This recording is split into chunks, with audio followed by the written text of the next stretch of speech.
नमस्कार शेठ. नमस्कार. काय व्हायलाचं नाव? टायगर. कोणत्या गटात गटपास झालाय?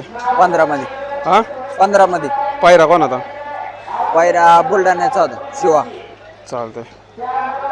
सेमीसाठी शुभेच्छा तुम्हाला. धन्यवाद. नमस्कार शेठ. नमस्कार. कुठून आलाय बैल? काय कासर साहेब मुशी. हा का? गटपास किती गटात गटपास झालाय? 18 नंबर गटात 3 नंबर तास होतो. काय नाव आहे बैलाचं? बैलाचं नाव केसरी. इंद केसरी मथुर सोबत पाहला. हा का? चालतंय. शुभेच्छा तुम्हाला. मुशीचाच. हा धन्यवाद. शुभेच्छा सेमीसाठी. हिंजवडीचा किती गटात गटपास आहे? 34 मध्ये. पायरा मोठ्या आहे माळुंग्याचा. चालेल. शुभेच्छा तुम्हाला सेमीसाठी. धन्यवाद. कुठला आहे शेठ बैल? शेठ हा बैल बांडवडीतला आहे. कार्तिक आप्पा शेठ ओवळ या नावाने पळतो बैल. कोणत्या गटात गटपास आहे? आता 13व्यात 3 नंबर तास. कोणता पायरा आहे? काय पायरा मुळशीतलाच आहे. छबे म्हणून बैल आहे. चालतंय. शुभेच्छा तुम्हाला सेमीसाठी. ओके धन्यवाद. नमस्कार शेठ. नमस्कार. कुठलं आहे वासरू? मुळशी पिरंगुट.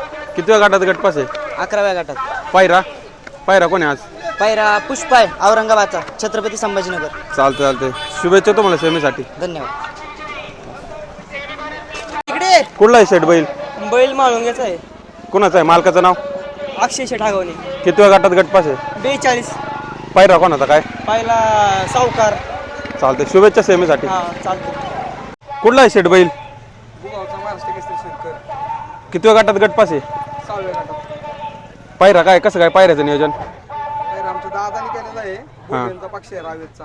चालतंय. शुभेच्छा सेमीसाठी. धन्यवाद. बस.